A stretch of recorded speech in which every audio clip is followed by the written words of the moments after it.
42. If g is a differentiable function such that g of x is less than 0 for all real numbers x, and if f prime of x equals x times the quantity x minus 3 times g of x, which of the following is true?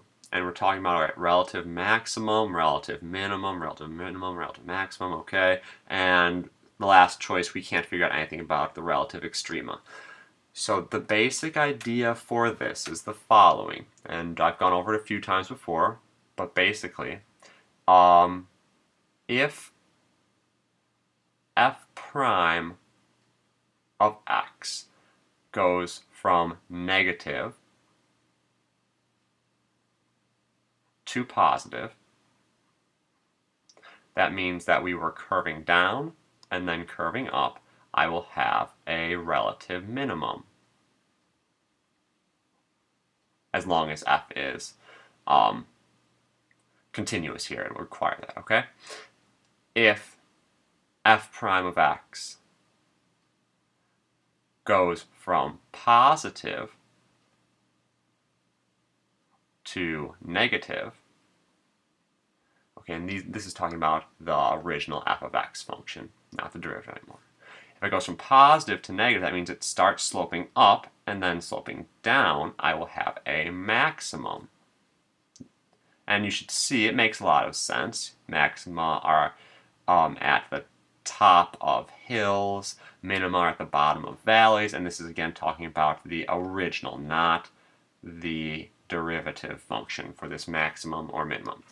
Okay, let's look back at our function now.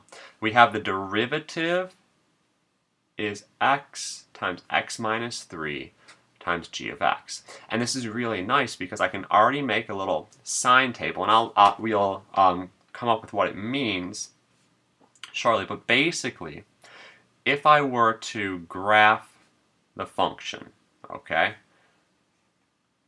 I know that g of x is always negative, so that's never going to give me a 0 itself, but by zero product property, this right here, this x, when x is 0, my derivative is 0, and this is going to be, so I'm graphing f prime of x and x. When I am at 3, okay, so that's at 0, that's at 3, I have another 0 for the derivative, and now I just need to figure out, am I above or below the curve? That'll tell me whether they're going to be positive or negative. So that's the idea, and I don't know if the curve is going to look like this. I don't know if the curve is going to look like this, but I know that it can only cross over from positive to negative at these points because g is always negative, and so these points will be where I could get relative extrema. So let's talk about that now. So I have, I do this, I have x equals 0, and I have x equals 3. And let me use some nice pretty colors for this. So x minus 3, so I'm going to put on all of the factors that I have, g of x, and then at the bottom of this, the important one that I'm going to keep track of, which is the product of these three, is f prime of x.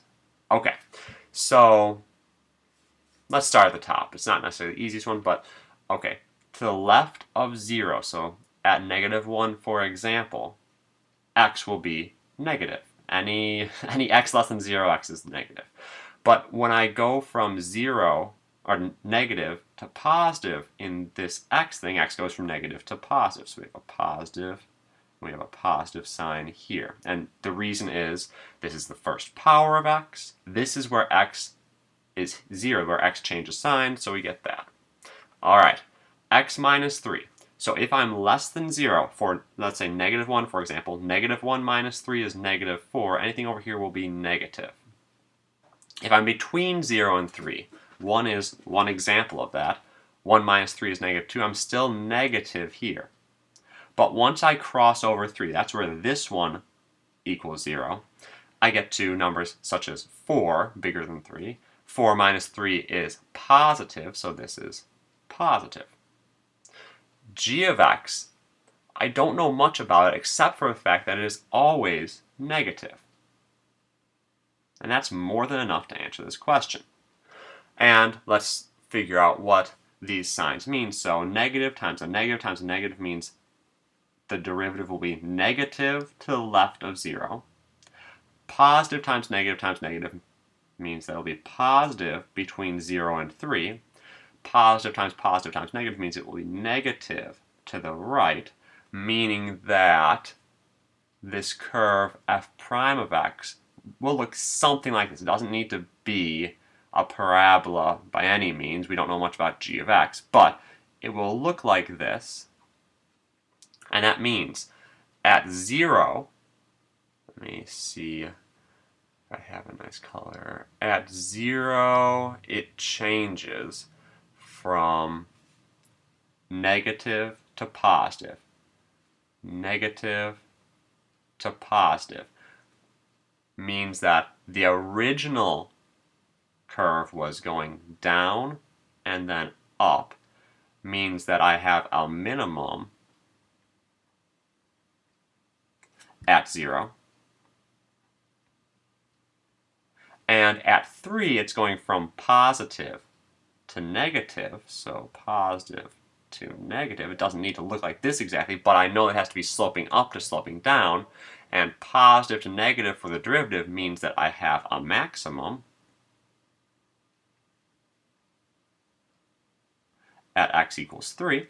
And now let's see which answer choice is correct. So maximum at x equals 0. No. Minimum at x equals 0 and a relative maximum at x equals 3. Answer choice B is correct. Let's make sure that all the other ones are wrong. F has a relative maxima at both. No, it has a minimum at 0. F has relative minima at both. No, it has a maximum at 3. And I can definitely find some, I can actually find the location of all, or the x value of all of the relative extrema based on this information. So B.